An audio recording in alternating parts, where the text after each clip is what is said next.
Tēnā koutou. Friends, I'd like to introduce you to Di, who's come to us from Australia, and her company EmbraceVirtues. Di is a fellow creative, I think we call ourselves, a woman of great creativity, who has created a lot of the resources for EmbraceVirtues that you'll see on the resource table.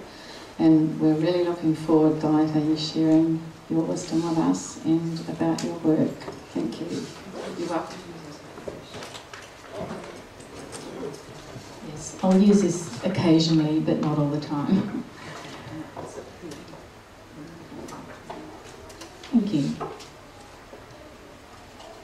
We're trying to encourage you to come a little further forward. Would you mind coming, and we're going to put the fans on up here to cool this area of the room, just to make it a little more comfortable.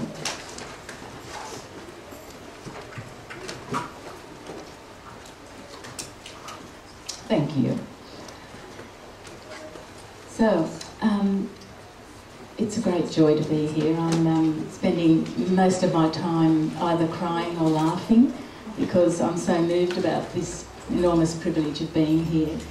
And thank you for coming along to this session. If you would, I wonder if we could start by each of you, you had a virtue card on your seat, and if you didn't have one, can you just indicate and I'll make sure you get one?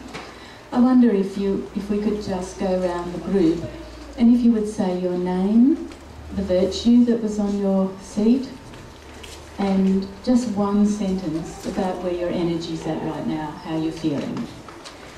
So, is that clear? Happy to play with me? Yes. Excellent.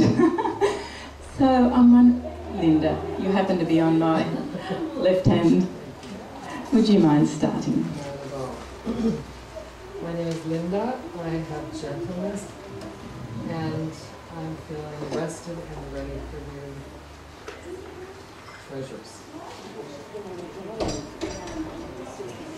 My name is Margaret, and I have flexibility, which is just perfect for how I'm feeling for what I'm doing right now. So my energy is pretty good, very good.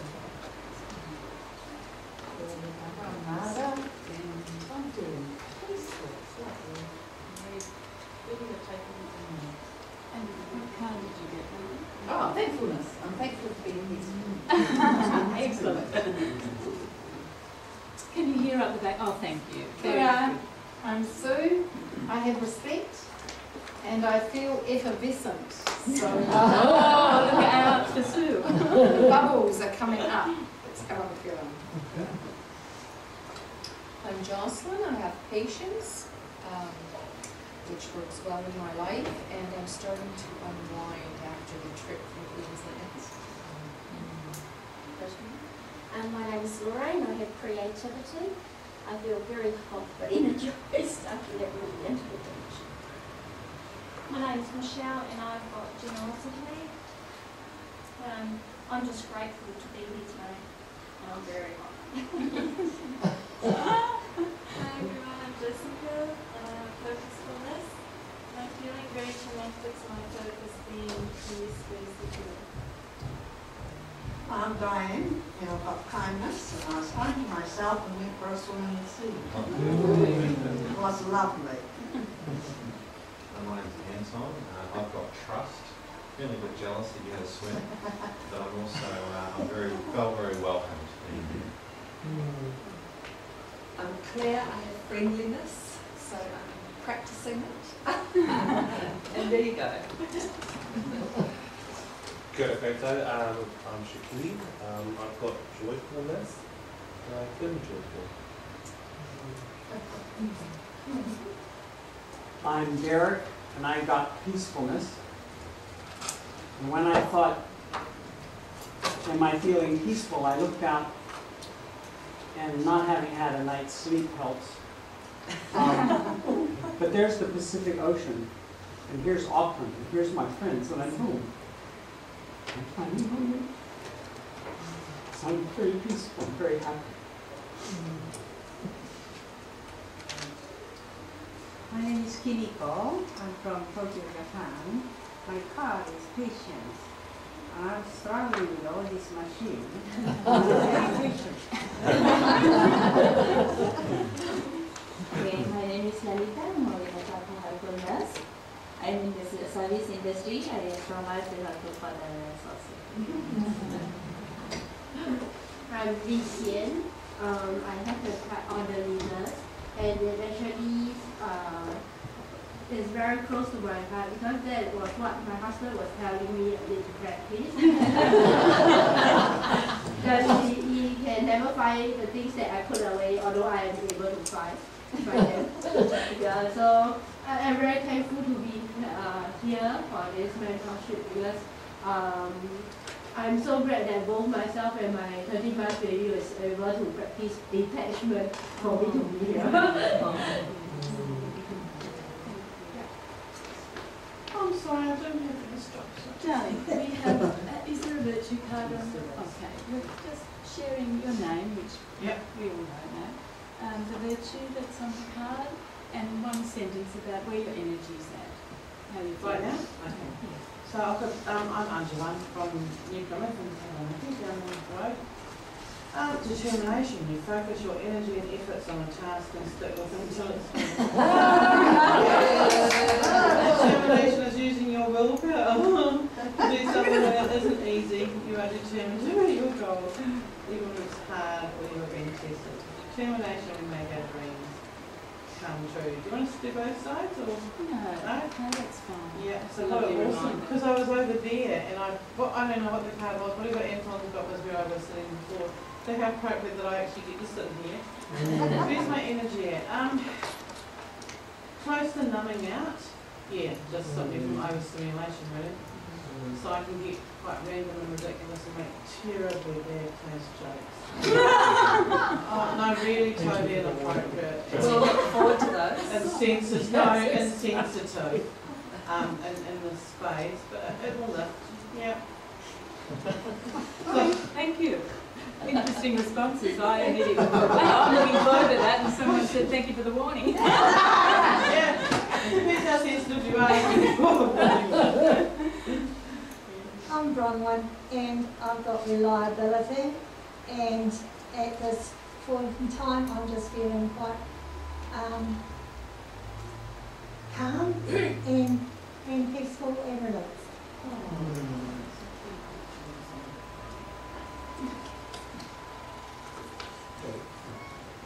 Hello everyone, my name is Katsuhiro and my card is Kotsu. I will call everyone's name by the right way of Japanese style. Add the sound after your name. For example, in the sound, Angela-san.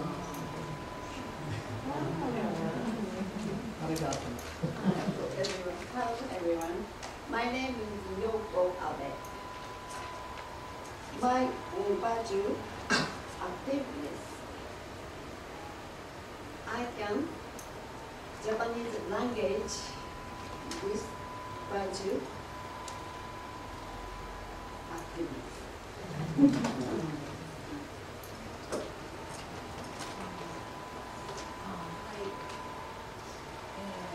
And how are you?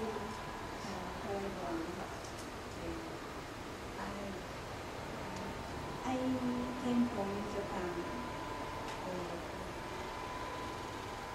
English, I don't know.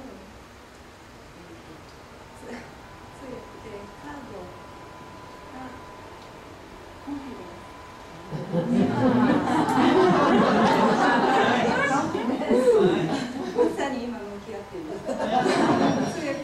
Just facing that one.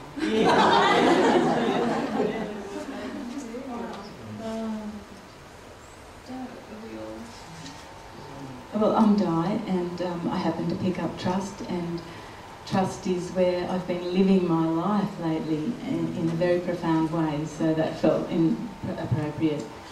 And I'm living in extreme gratitude at the moment and thankfulness. So I'd I'd like to share with you a little bit of the story of EmbraceVirtues. Do you mind if I sit down? No. Okay. And a little bit of my story and how I came to be doing that. About 25 years ago, a friend called me and he said, Di, there's this fabulous Canadian lady who's going to be giving a talk and you will love it. Do you want to come? Well, what can you say when a friend says that? So, of course, I went along. And, of course, it was Linda, who was visiting Newcastle, New South Wales, Australia at the time. And what happened for me that night was a profound shift of perception. I knew that my life would not be the same again. And I also perceived at some level that this could be societal change. And so if we fast forward through the next 25 years, I did training with Linda. I did lots of, children's classes with virtues, spiritual parenting classes. The centre that I ran at that stage at the University of Newcastle, which was called the Family Action Centre.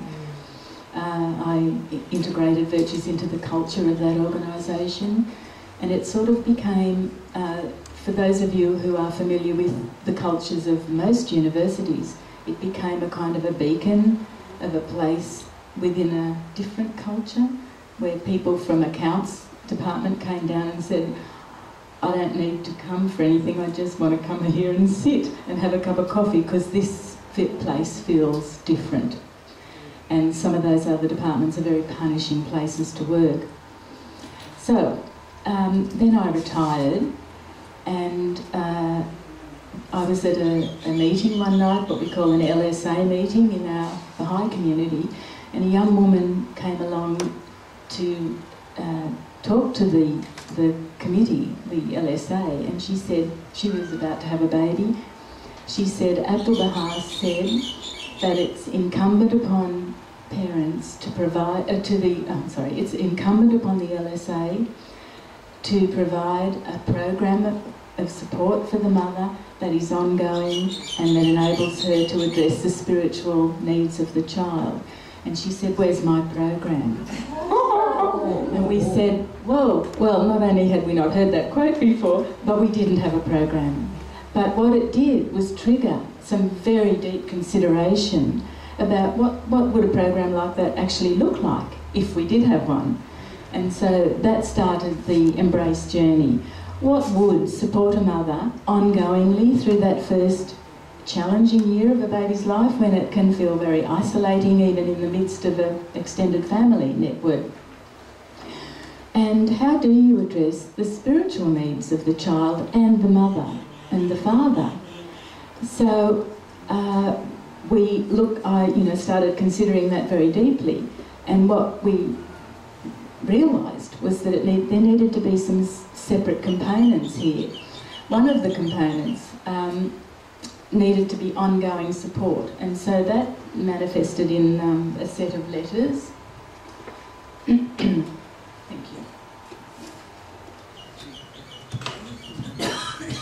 I may not need that. Is it better with Yes, you do. Yes, it is. We need it. We need it. Okay. So, we created a set, thank you very much, we created a set of letters. So if you're the giver of this gift to a family who's having a new baby, you send one letter each month for the first 12 months of the baby's life. And in that way you maintain contact with the baby, with the family, and the letters, which we'll dive into in a minute and have a look at, have different sections in them. And one section is to encourage people, parents, to start using the language of the virtues. That's a critical piece, obviously. And to look for teachable moments with even a brand newborn baby.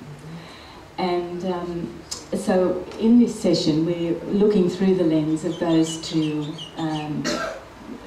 tools of the virtues, looking for teachable moments and using the language of the virtues even with brand new babies. So that was one tool that we felt would nurture and support the parents, particularly the mother, who's the first teacher of the child, and that it would be ongoing according to Abdu'l-Baha's instruction. The second thing, of course, there had to be virtues involved in spiritual education. That's very obvious. And our intention was to include a set of the virtues cards in the package, however it ended up looking.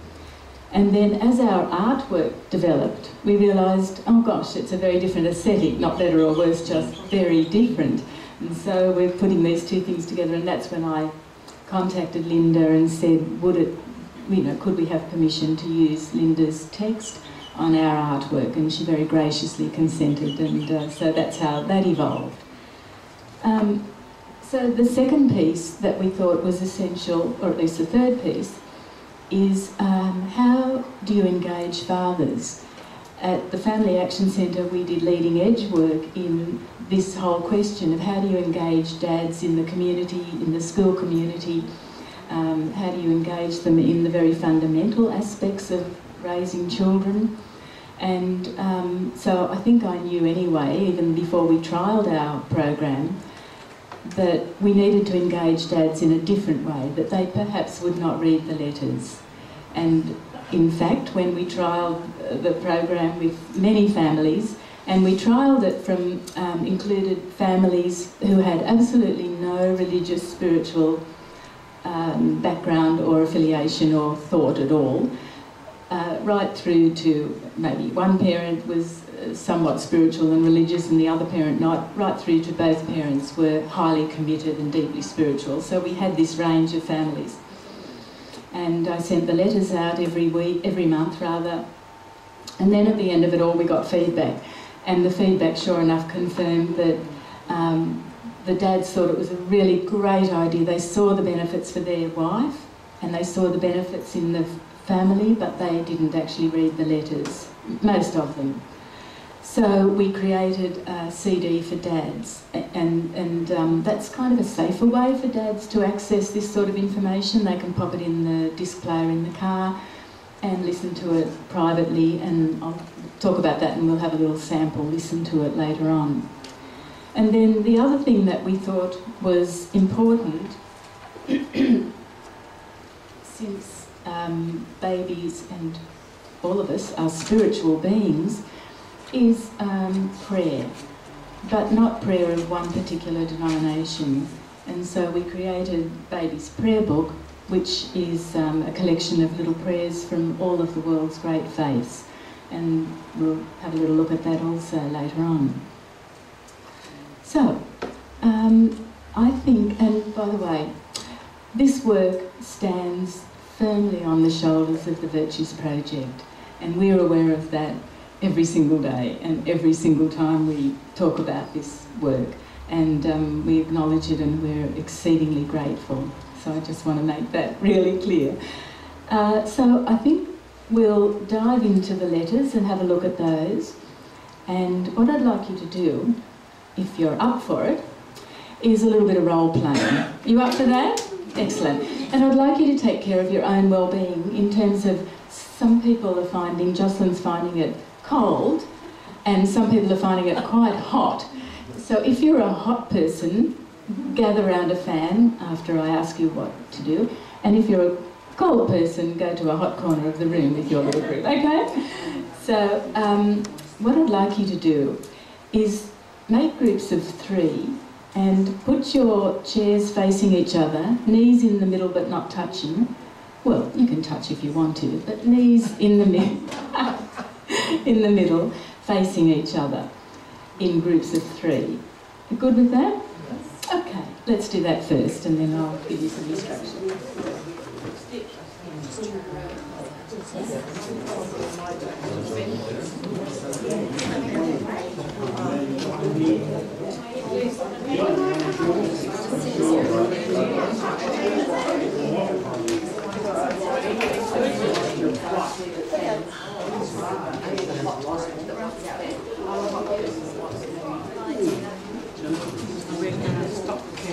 By the way, I'd like the male people in the group to spread yourself around and have one male only in each group. Is that all right with you, Derek? And thank you very much. There's a reason for that. We're not, we're not discriminating. All right, everybody facing each other. Very good. Now, I'd like you to take a letter A, B or C for yourself, and let me explain. I'd like the people who decide to be A to role play being a mother who's had a baby in the last year. The age of the baby will depend on the letter that I give you, and you can work that out. The first letter, number 1, is for the year before, the month before the baby's born. Letter number 2 is when the baby's born. So letter number 3 is for 2-month-old baby, and so on. And person who decides to be B, I'd like you to role play the dad, and C, the person who's giving this gift. And I'd like you to take on a... all right, so let's decide who's A, B and C. That's really quick, right? Put your hand up, A. Okay. All A's hand up? Excellent. B's hand up? I'm happy to see the males putting their hand up. Very good, thank you. We know this is serious feedback that we're asking for here. And C's? Very good. So now I'd like you to take on an identity and really absorb this identity. So the mothers, you can be anything from a very, very young mother, 16-year-old who's found out that she's having a baby and is scared witless, through to a mature age mother. Take on a role, a persona of a mother, because I'm going to ask you to get inside that, that character and feel how that person would feel receiving the letters, receiving this program. And fathers, I'd like you to do the same. You all don't have to be the father of this, or the husband or partner of this mother, but take on an identity as a father, new father, father who's had other children but felt like he didn't do quite the job he could have done, and so on, okay? And people who are C, would you take on the identity of the person who might care enough about this family to give the gift? Now that takes a bit of commitment. You've got to send a letter every month and you've got to actually remember to do it. And so I'd like you to consider, are you a grandparent of this baby? Are you a sister to the mother of the child? Are you an aunt or a close friend? What are you? So just give me a signal when you've got your identity sorted. And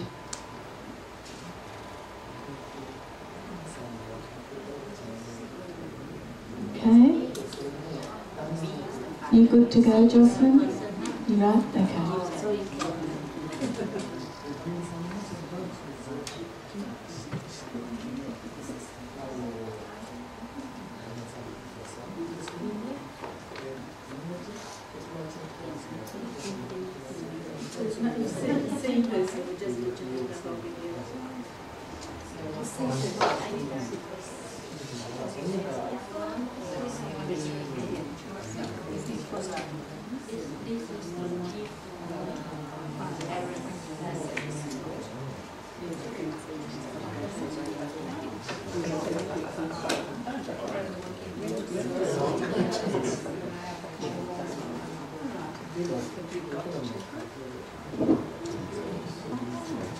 So now, sinking into your role, really imagining how it might be to be this person, I'd like the person who's the giver of the gift to open the letter and actually read it to the other two people.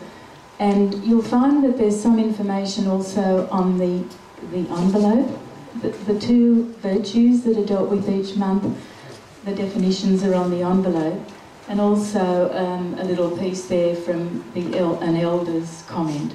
So if you would take if you would mind, reading both the virtues and the letter, maybe the letter first, to the other 2 people. Okay?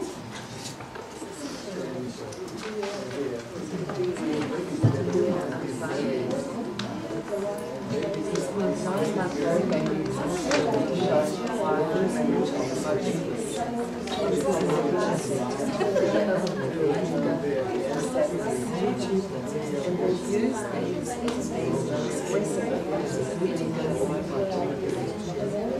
your baby needs to read their needs, which will lead to understand what is being expressed. Otherwise, frustration and irritation will result. Your baby may begin to show signs of early infertility, but will want to reassure you knowing that you are nearby and ready to assist you May you be reminded of your own worthiness. Each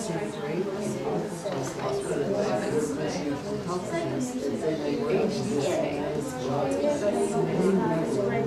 may your family be inspired by the powerful expression of confidence in trying and the urgent ways of affirming each other. Love.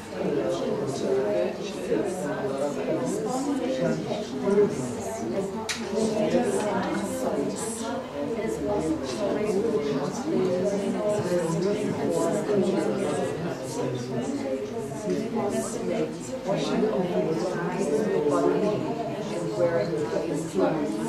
It is important to your body and your mind. Only healthy. It is staying free from harmful stress. It is cleaning up mistakes and making a fresh start.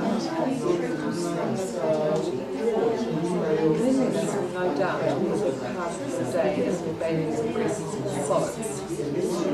After each meal or snack, talk to your baby about cleaning up and tidying. Okay, Daddy's going to wash his face and hands nice and hot, and then we'll get this done and ready. It's important to clean up unworthy. Oh, look at your face now. This is also a decent time to introduce the idea of tidying up after play. Baby about tidying up the toys. Okay, darling, now let's tidy up. You need to put all the toys away before dinner so we know where to find them tomorrow and that no one's cleaning themselves and trips over. Even a baby listening can begin to put blocks back in the place. That can help. So great and lovely and tidy up. With success, your baby grows psychologically and starts to feel confident in their own capacity, develops the confidence and capacity to try things in a new and challenging The second virtue is confidence. Meaning that confidence is having faith in something. Self-confidence is trusting that you have what it takes to handle whatever happens. You feel sure of yourself and enjoy trying new things without doubts and fears or when you have confidence about your life, confidence is established over time as we affirm children in a positive way when they make little gains and achieve little goals. Confidence grows from success. Success flourishes from constant encouragement and motivation. When a child feels successful, that child grows psychologically and starts to feel confident in their own capacities. Develops the courage to try new things and develops a sense of fellowship. We want our children to grow with healthy self-esteem and confidence that they are okay, and that others in their environment are also okay. In his book, I'm Okay, You're Okay, Thomas A. Harris indeed says, fortunate are the children who are helped early in life to find they're okay by repeated exposure to situations in which they can improve themselves in their own work and with others. Affirming virtues in children is a wonderfully effective way of developing self-esteem and consent work, not dependent on external rewards. A useful guide for parents is to reward every try. It's generally understood that we can only pass on to our children the level of self-esteem that we ourselves possess. It is been clear that we must address our own issues of self-esteem and self-confidence. Being okay about ourselves is described by Morris as a conscious and verbal decision, one that we can make in ourselves. Internalizing the virtues will help this process immeasurably. Using virtues affirmations in your family will create an atmosphere where positive self-esteem can thrive. For instance, you might create an affirmation specifically to bolster your self-spirit. This has been reshaped, such as I'm confident in my ability as a parent and partner, and I'll find the best way to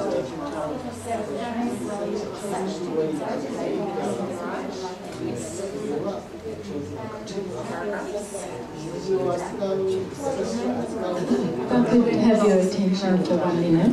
When you've finished reading the letter, what I'd like you to do is just take a moment to consider how that left you feeling as the giver, the mother and the father, and make that a silent couple of minutes so that you can really absorb, if you were in that particular situation that you attributed to yourself, how would that letter be received? How would it have felt sending that letter as the grandparent, the aunt or whatever? And as the dad, how would that feel if that letter arrived in your home and you chose to read it? Or not, you know? And after you have that little silent reflection, share with each other those thoughts that came up. Thank you.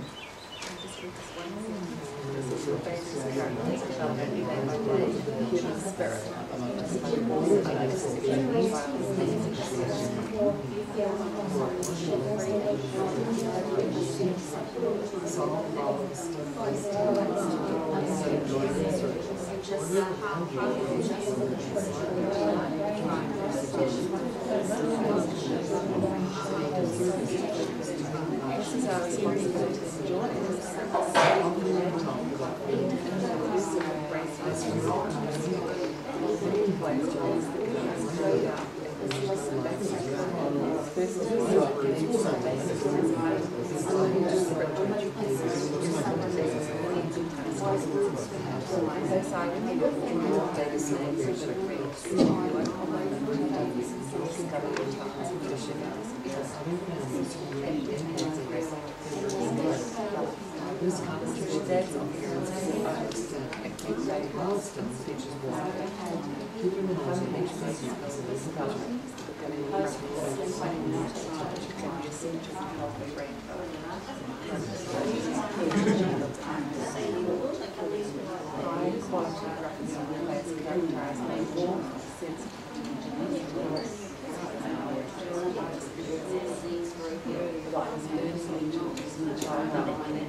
Got lost in it, I'm sure it was.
We just take one more minute to finish up with that, and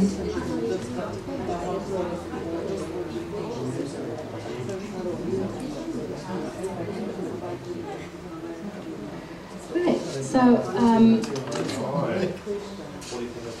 we'll just take a couple of responses for those who were playing the role of the mother.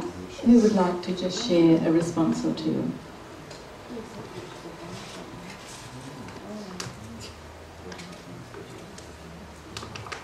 I felt that the letter was quite a lot, and I thought it had wonderful scientific information, was practical, and but I felt that the relationship with the person giving would have been more important, and to share that information in a normal every day or every visit kind of situation would be preferable to me than in a written form. What was that? That talking would be preferable? Pardon? That talking, the relationship? Yeah, the relationship. Oh, yeah. And I think the information was wonderful, practical, scientific. It was thought-provoking and, you know, so practical. But the relationship is to me, would be the more important. Yeah. And some people do prefer to hand deliver the letter and have the discussion. Others feel that it's safer to send it, and some people put just a little gift or a little something in, but it's about relationship building.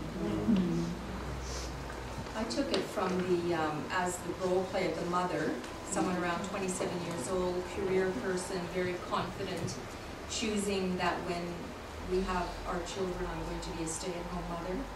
And what I'm finding with that, what do you call it, personality or whatever, they go to the web for everything. They're very, very informed. You think they're very informed.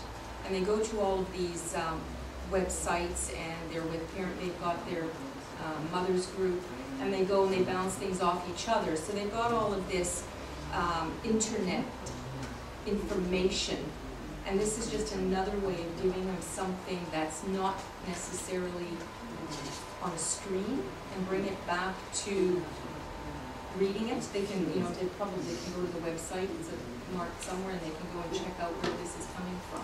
So it's just a little something, a different medium of getting something across to them. So that's how I took it. Thank you. And there's a lot of young women in that category, and there's a tremendous amount of information out there, as we all know, on physical development of children and emotional development and all the rest of it. Very little on spiritual development, and so how to kind of put that in the mix. And I know they do go to the basic research. My own daughter is a research scientist. She's involved in cancer research, and she's an associate professor.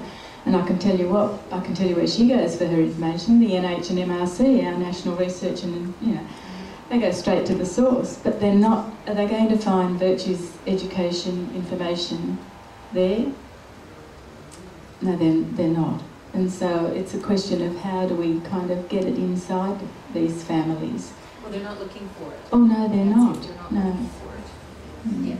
And even if they were, they would not find it in that high-level research information. Margaret?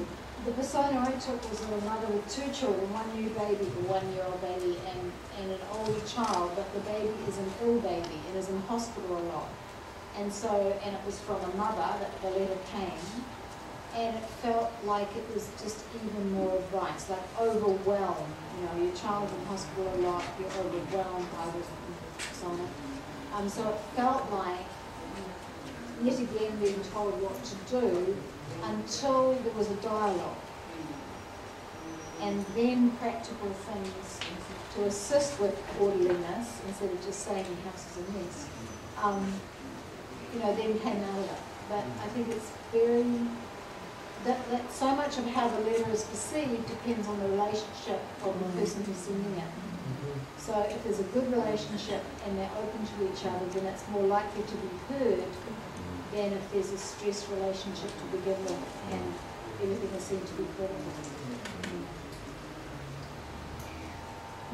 Thank you. That's really useful. I think it's.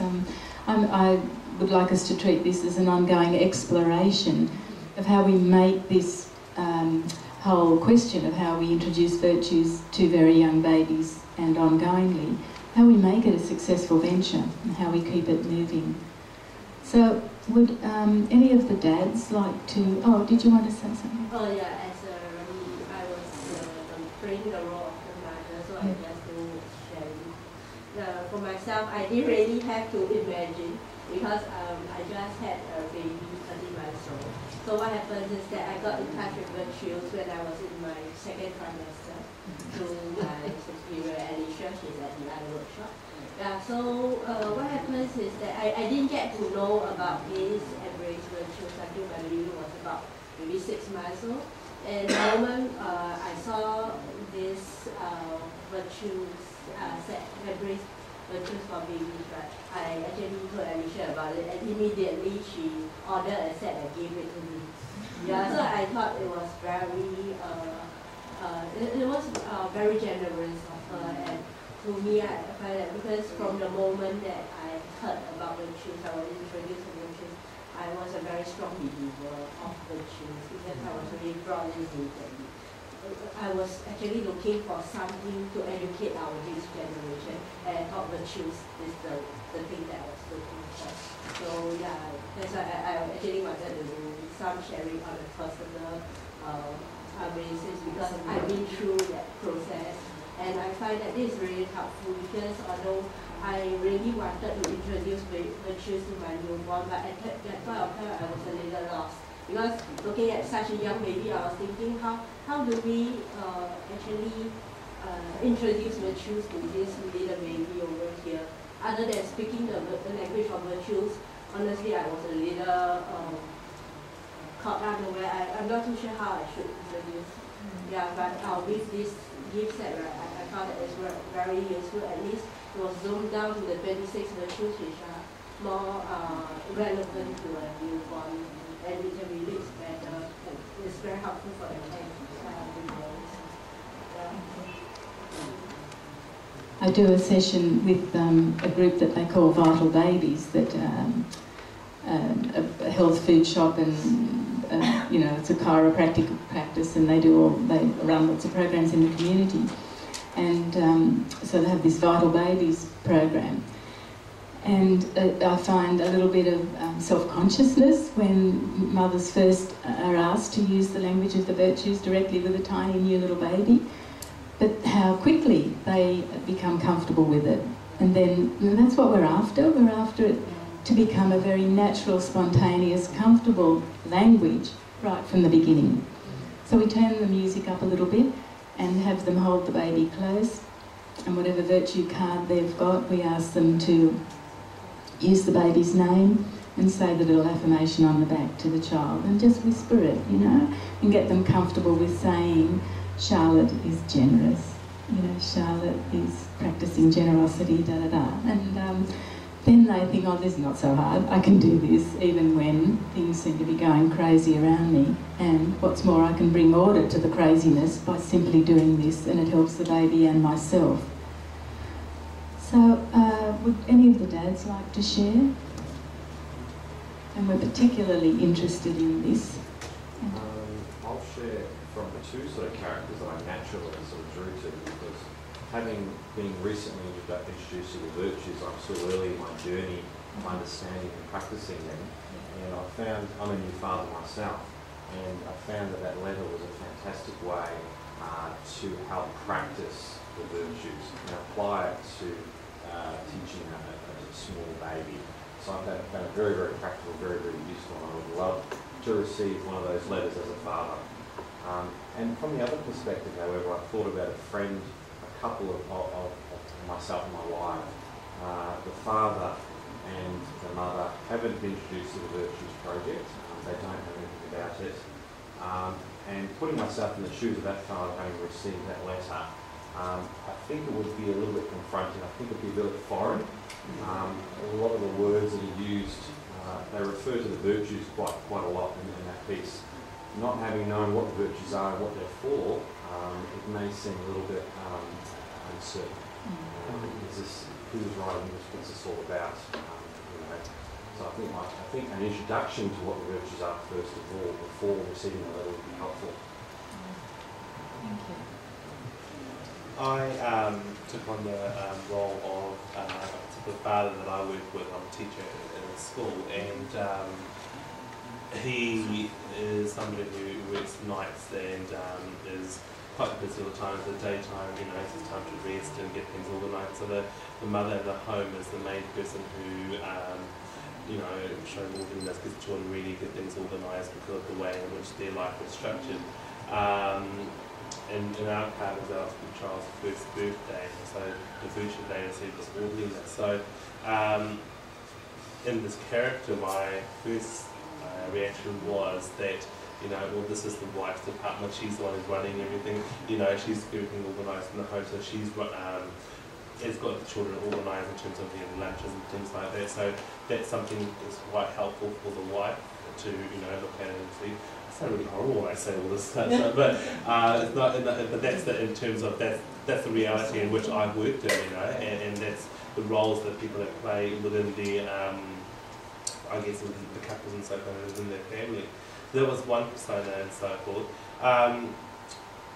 And then I also started thinking about the fact that, well, within that letter, I kind of agree with you in terms of, you know, somebody receiving that, if they're not aware of the virtue, that can be quite a lot of information.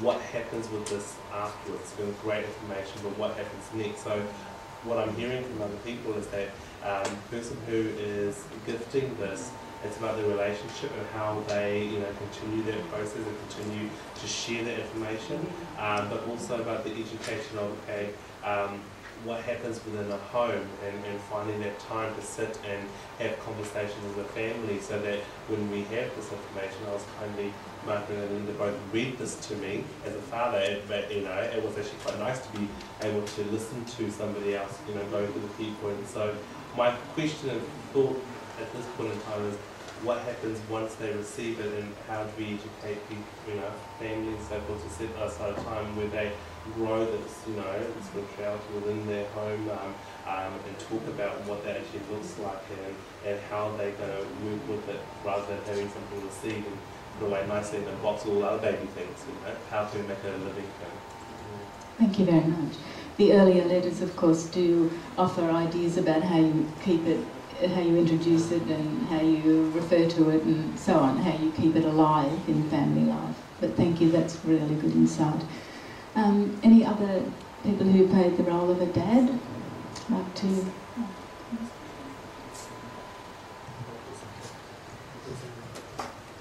So I said earlier that giving this gift is a responsibility, and it's not just the practical responsibility of actually remembering to send the letter. It does go beyond that, and I think that's already become obvious. Would any of the givers care to share their experience? Well, as the mother, I had an agenda for her to clean up her house. And here she's so stressed. And because we talked about it face to face, I could see that she was not happy with receiving this letter about orderliness, and me going, you know, how are you going to become more tidy? And she's saying, you know, I'm really exhausted. And so it opened my empathy up.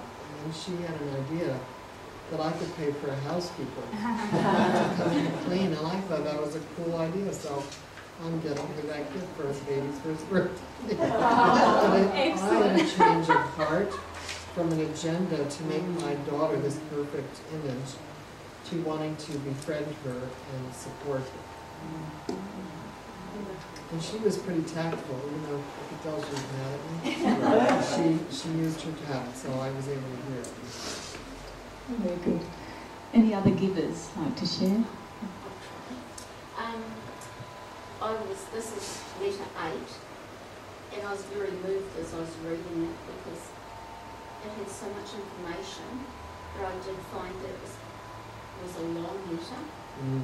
And I think sometimes if a person got that letter, it might be too much information on it, where if it just was shortened, they might possibly read it rather than, but I felt it was really lovely. I tripped up a couple of times on some words, but yeah. Thank you. And I was stood on the path, say an aunt or a grandmother. Yeah. Thank you. Any other givers like to contribute?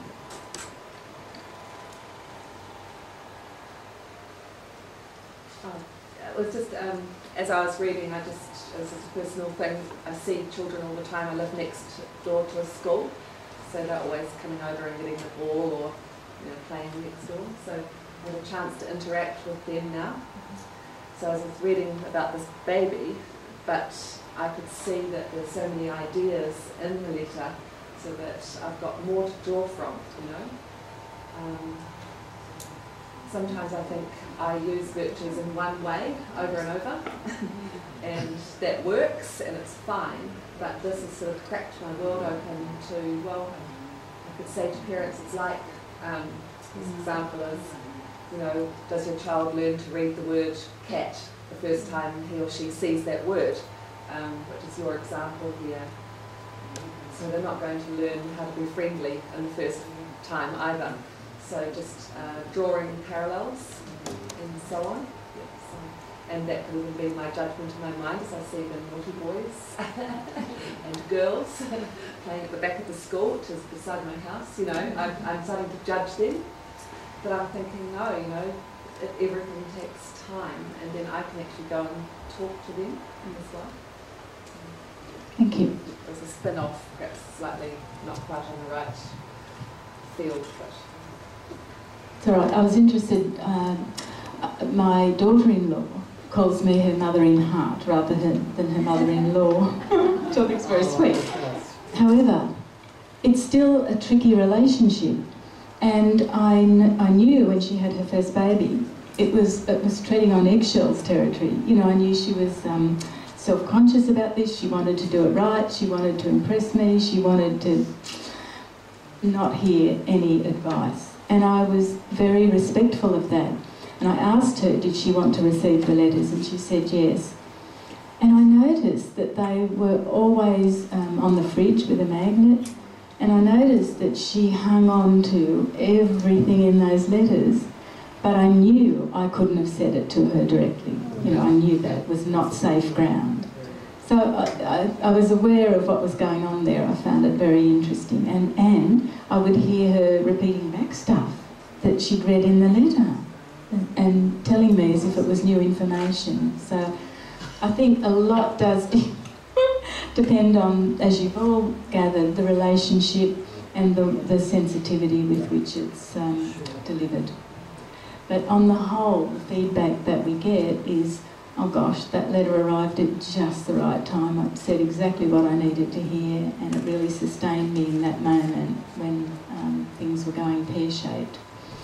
Okay, well, thank you very much for participating in that. As I said before, we felt that we needed a different approach to engage dads who possibly do not give a lot of thought to virtues. They might give a lot of thought to playing fun games, wrestling on the floor, all that sort of stuff, but maybe not virtues education. So the way we did the Dad CD was to get a group of dads together at all different stages of the fathering process, through from brand new dads with a little tiny baby to dads who were grandfathers. And we put them in a studio, and they didn't know, except for my son and one other man, we didn't tell them what this was all about. They didn't know about the Virtues Project. But we asked them to talk about what was important to them in their fathering and in the fathering they'd received from their own dad. And I'm just going to give you a little snippet of this Dad CD. And we were sitting outside the studio. They didn't know, I think they were not aware that we could hear them. And we were reduced to tears by the candid, loving sharing that they did about what was important to them about their own fathering. And they were reduced to tears because every man wants his dad to say, I'm proud of your son and I love you. And some men die not hearing that. And so it was a very powerful session, and I'll just let you hear one little part of it. Excuse me, will we be doing more work in groups? No, you can face the front now if you like. And by the way, You can slide out of your role now. You don't have to be the judged mother anymore, but you can keep the housekeeper. So just let go of the role, okay? It's a massive responsibility, as we all know. Was it one you met comfortably? I think you grow into that concept of what meeting it responsibly is as you go through your own involvement with the children and how they evolve. And Jordan, you talked about the support you had when you became a dad, what, at 23, 24? 24. How did that sit with you when you thought about the responsibility of being a dad? Was it comfortable? Females are sort of raised to be nurturers and to, you know, they've got little babies, you know, when they're 4 and when they're 5, dolls that they push around and change and stuff like that, whereas males don't have that. You know, we haven't prepared for it for our whole life. So if a baby came out looking like G.I. Joe, we'd know what to do straight away. Yeah, I'd know how to change that magazine on the M16 and, you know, instead of change that nappy. So yeah, that was something that I could see that was, I was sort of just taking little bits of information and working with it and going, okay, so this is what I have to do. And Katie would circle things in baby books, like, can you read this and stuff? And I go, yeah, okay, and put it to the side and not really read it. But yeah, as soon as Miles came into the world, I did go back to those little marked pages and have a look, because I didn't know what the hell it was doing, so yeah. Bruce, what did you draw on in your preparation for fatherhood? I guess looking at the role model my father was. He was a good dad, a good provider, a fairly stern disciplinarian, and I guess that I looked upon my impending fatherhood as taking some of the virtues that he had, but perhaps some of the not so virtuous traits I could have modified, and one was the disciplinarian aspect of his personality. And you mentioned virtues with your dad. What were the ones that you most admired? Honesty, integrity, being taught and educated, you know, the fundamental difference between, you know, right and wrong, good and bad, respect, manners, when to say please, when to say thank you, when to open the door for a young lady or an older lady.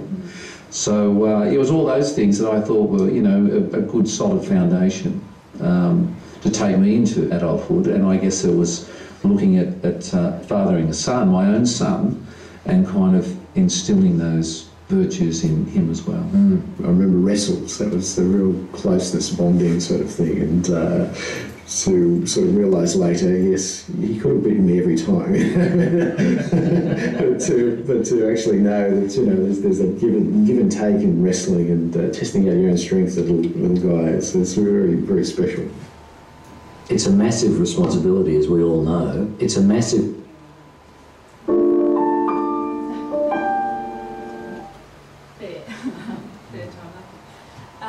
So those dads kept dropping absolute gems into the conversation, and it felt to me, after, you know, we'd heard this and we edited it, and it was so hard to decide which gems to keep on the disc, that they all inherently and intuitively know what good fathering is like, and over and over again, in spite of the fact we hadn't said this is about virtues in parenting, they named virtues. And I sat there outside writing down all the virtues that they were naming, and there was a list like this. So I think it's reassuring for dads, or I should ask you this, but anyway, my impression of the dads that have heard this disc and used it is that it simply reaffirms, I actually know inside me how to be a good dad and what a good dad means, and I can do that, it's easy. You know, it's just a different mindset. Do you have a response to that little clip that you heard, dads? So that clip there is actually on the CD that you provide to dads, is that right? Yes, it's on the dad's CD that is in this little package. I believe it was in such a much more accessible format. I gave the example before about someone who's not been introduced to the virtues program. I think that definitely would sit much more comfortable with that, be able to connect to that much more than the letter. I find the CD so authentic. and the guys are so real that it's accessible. You know, it's something you feel like you can relate to.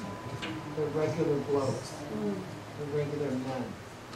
And I hope you don't mind, I'm just wondering if, do you have a Facebook page or a website? You have a website. And I'm just wondering, I'm thinking how many people send out videos or audio things on Facebook, and then they spread. There's a lot of social networking. I'd love to see those either videoed or accompanying some images, but with those men's voices. You know, and maybe images of dads with their kids, as like a 5-minute to maybe 5-minute things on Facebook, because so many people access knowledge that way these days. It's a great idea. They're marvelous. Yeah. Those dads are just awesome. Yeah. I also was listening to that on the radio. I can imagine that you might be able to, interest the radio station. Actually, Permission. the man who facilitated that is one of our local ABC radio announcers. He's very skilled, but he's a second-time dad, the second time very late in life, and we're having a social conversation one day at my home, and he said, I can't understand men who just walk away from a new baby and he said, I did that, Di. I couldn't cope. I just couldn't cope. And I walked away from my first relationship and my baby, and that son still has a gigantic log on his shoulder. So, we're learning at every stage in our life. He now has a 5-year-old, and he's struggling with doing it better this time, and hanging in there, and all of that. So, yeah. I've listened to that material hundreds of times. We had the editing was such a long process, and you'd think that I couldn't bear to hear it all again. But on the way down to the airport in the car, I said to my husband at 4 o'clock in the morning, do you mind if I just pop this CD on to pick a little piece for the thing? And he said, no, that's all right. And we ended up listening again to the whole thing. It is engaging because, as Linda said, they're real dads expressing real issues and how, and from the heart. So, I just wanted to talk a little bit about the actual virtues cards. We picked 26 cards so that there could be 2 each month that the family could focus on. And by the way, I think if the family only read the first little bit of the letter and the virtues definitions and applied the little hints about how you integrate and use the language of the virtues, I think that would be enough, The rest of it's for people who've got the time and want to go a bit deeper. And so we picked the 26 virtues that we felt were most relevant for that first year of a baby's life, the easiest ones, I guess, to apply to a baby. And then we realised that not everybody is, some people are auditory learners, and it could be very useful to have this information spoken to you. Like you say, read it to me, read me a story, and don't make me read another thing. And so we created the Sound of Virtue CD, which I will now play for you if I can press the right button on this little recorder. And the idea behind it was that you can play this in baby's quiet time, or if you approve of baby's going to sleep with something, music or whatever, you can play it then. And what an amazing thing for a child to go to sleep, drift off to sleep, with the definitions of these virtues happening in their brain, because that's the time, that time between wakefulness and sleep, when our brain is most receptive. So I'll put this disc on.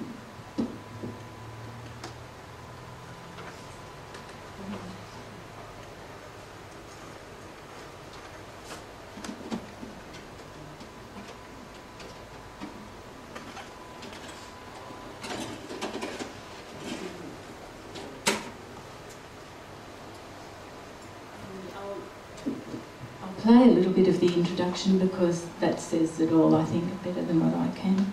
And I need to press the right button.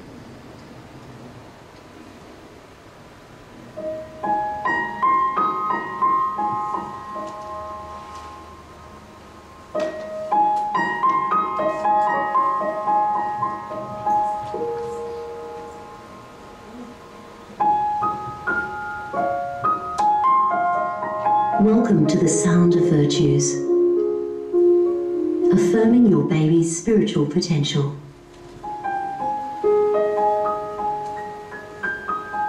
We trust you and your baby will enjoy deeply this selection of affirmations and original music designed to support the spiritual and character development of children and families.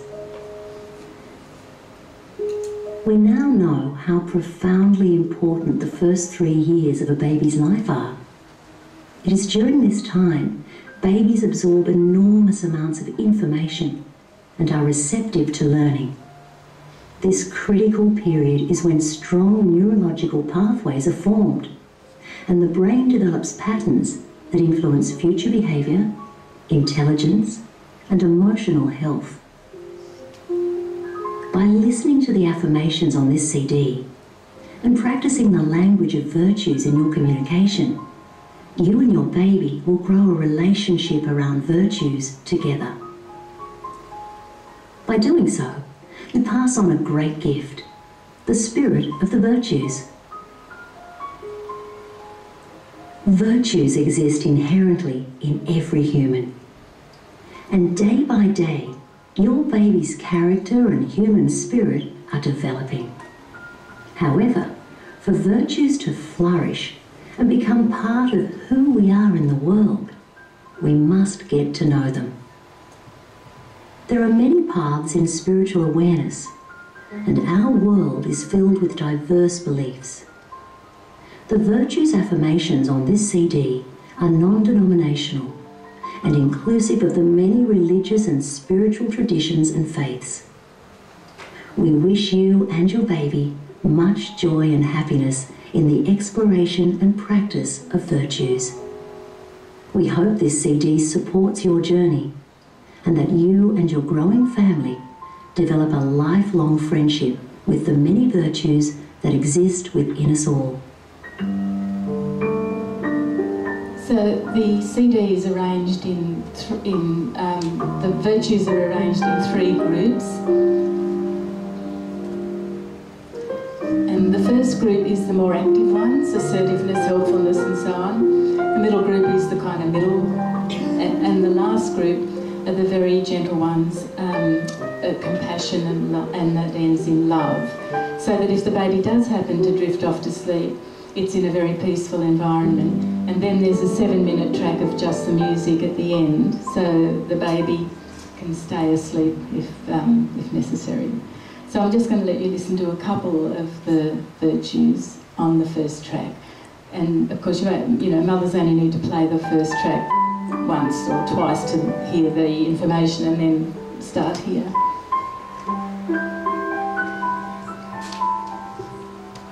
Joyfulness.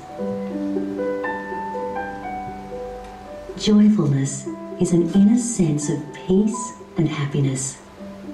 You appreciate the gifts each day brings. Without joyfulness, when the fun stops, our happiness stops. Joy can carry us through the hard times, even when we are feeling very sad. Joy gives us wings. I am thankful for the joy I feel inside.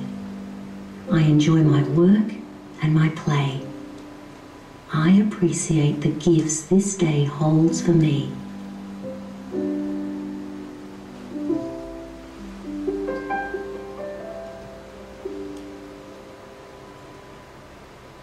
Friendliness.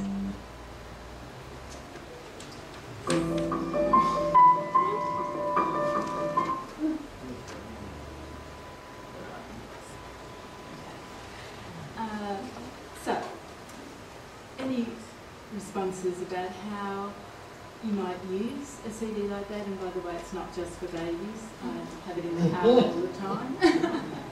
Oh, sorry. Some responses about how you might use that CD. One day when I'm here for your mother, I would love to end the day, a very stressful day, I'm sure, with just relaxing with your baby, and instead of me reading the virtues card, which is more effort, just to have that on with something that we can do together. I find that very interesting. Yeah. Any others? I've got some audio from that. As an audio producer, that was very nicely produced.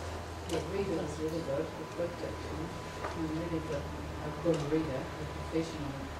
And the music was really suitable and the high frequencies that babies are very sensitive to. Thank you. The musician is a very, very brilliant young composer and performer in Newcastle. He teaches at the Conservatorium, and that was one take. He heard the definition and he did an interpretive piece in one take. Wow. Yeah, and thank you. The woman who did the voiceover work did a run through, burst into tears, and said, "Can I keep this piece of paper?" You know, Linda, they're perpetually powerful.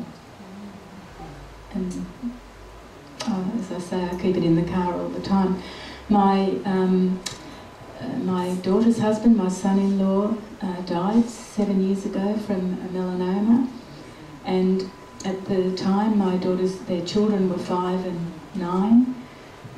He'd been the main carer of the 5-year-old. So you can imagine it was a very traumatic, very, very, very stressful, high grief time. And the little girl, Imogen, had been challenging anyway, but after she lost her dad, I believe she dealt with her grief with extravagant tantrum throwing. It was remarkable, and I thought it was quite clever in a way, because she was getting it out rather than letting it go in. But it was very difficult to manage. So her 6th birthday was coming up, and she'd been having these massive tantrums, and my daughter, who was still in such severe grief, was beside herself, and she said, "Mum, I'm thinking of cancelling the party. I just can't handle her." And I said, "Well, how about I take her home with us for a couple of days, and I'll bring her straight up to the party. You just concentrate on getting the party organised." So that's what we did. But when we were getting ready to go, my husband and I said, "Oh, I hope she doesn't start performing when we get her to the party venue," which was a horse riding thing. So on the way up, I said to her, "Immy, I'm going to play this CD for you." And she'd heard it before. "And I want you, Pa and I want you to choose the virtue that you're going to practice at the party today. Would you like to do that?" And so she was agreeable. So then it became very still in the back seat, and that is another thing we've noticed when we use this CD. It creates an amazing stillness wherever it is, a classroom or the car or whatever. And I turned around at one point and I said, "Darling, have you chosen your virtue yet?"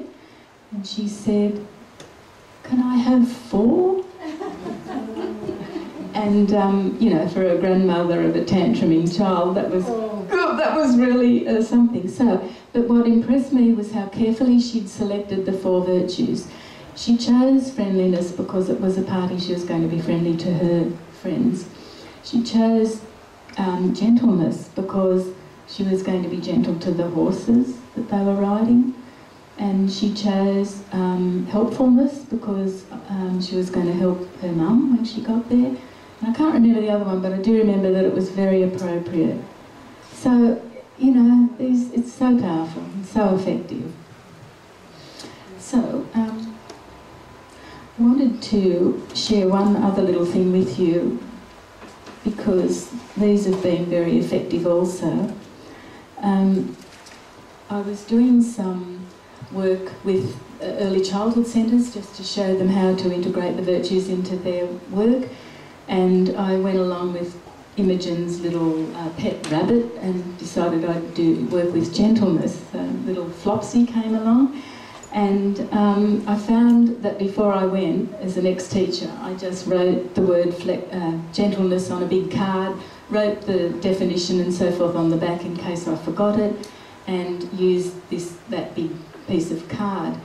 And then it occurred to me, of course, we should produce something like that. It's perfectly obvious that that's what teachers and parents need. So that's when we created this set of large virtues cards, and they are a wonderful resource in families as well as schoolrooms. My 3-year-old granddaughter uses these quite a lot. It interests me how carefully she goes through to choose the virtue. She doesn't read yet, of course, she's only 3. But then she'll choose a card, and this is so cute. I can't get enough of it. And then she stands there and in her 3-year-old non-reading capacity reads the back, and she'll say, confidence. Confidence is no. And when your mummy asks you to do something, you're very loving, and compassion.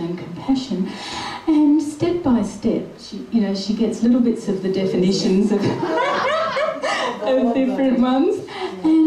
And so she does this pretend read of the virtues card with some relevance, to her behaviour. And I am very loving with my dog, and gentle. I'm gentle with my dog, Milo, and it's just precious. So she's becoming very, very familiar with both the image and the connection and the words on the card, and she's 3. And her parents use the cards with her, and it's like second nature. And that's what I love about us starting early rather than late. They're like these bright-eyed, beautiful sponges. We know that the baby's brain in the first 3 years is so precious for absorbing information, that the neuron pathways are being developed at an amazing rate.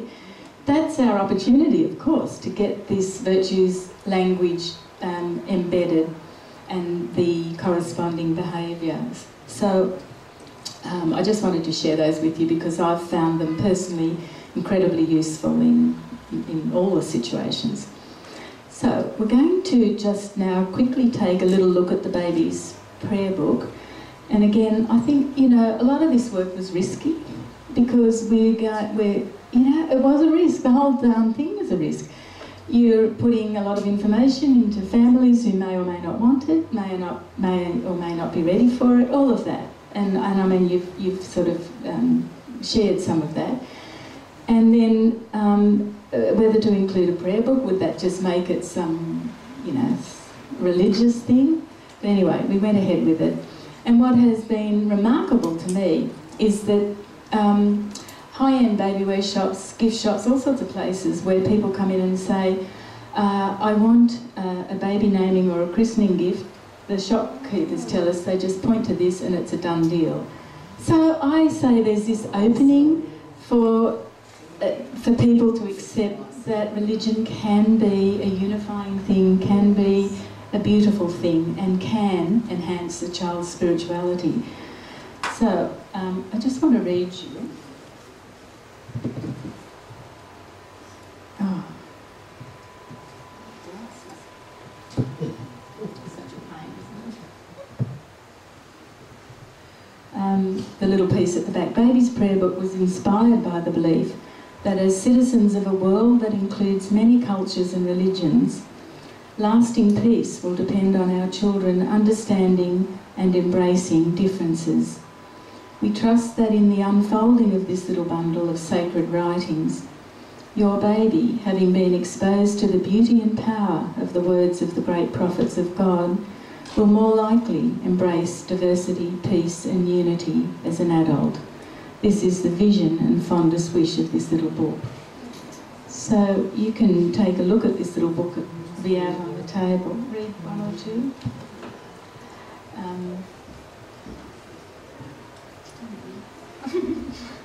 So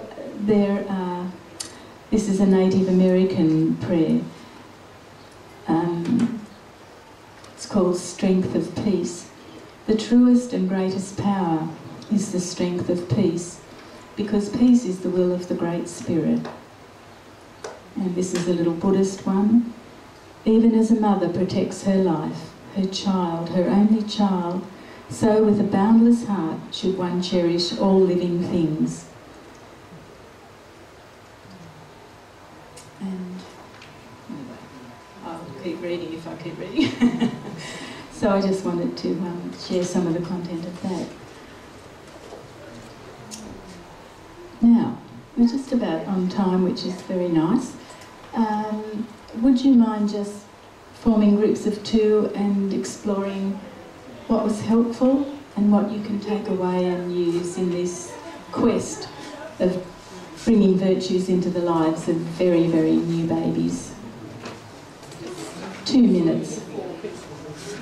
Yes.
Now, to honour our commitment of finishing on time, we will stop there, but obviously I think we'll all leave all of these sessions with an ongoing process of what can I take from that and how can I integrate it into my other virtues, work and life.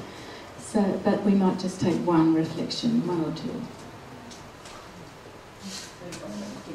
Or not, doesn't, Linda? I'm just so touched by what you've done. You know, you've taken our body of work and added these wonderful new creative melodies to it. And it's just such a thrill for me to see it in a new form and so beautifully applied to the life of a young lady. And I do like the term of the Wheel of Abundance, that every sale of an Embrace Virtues product contributes a what do you call it? No, not commission. What is the word? Anyway, percentage to the Virtues Project board, Virtues Project International. I think that's kind of a nice turning of the wheel. I just want to thank you for that amazing presentation and for the excellence and creativity of your work.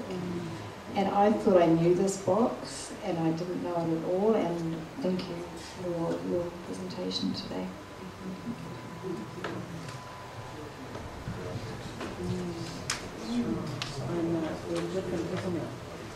Just one quick question, and my thanks. Di, the resources that you've got out there, some people have said, are they for sale? Could you tell us what people follow up with?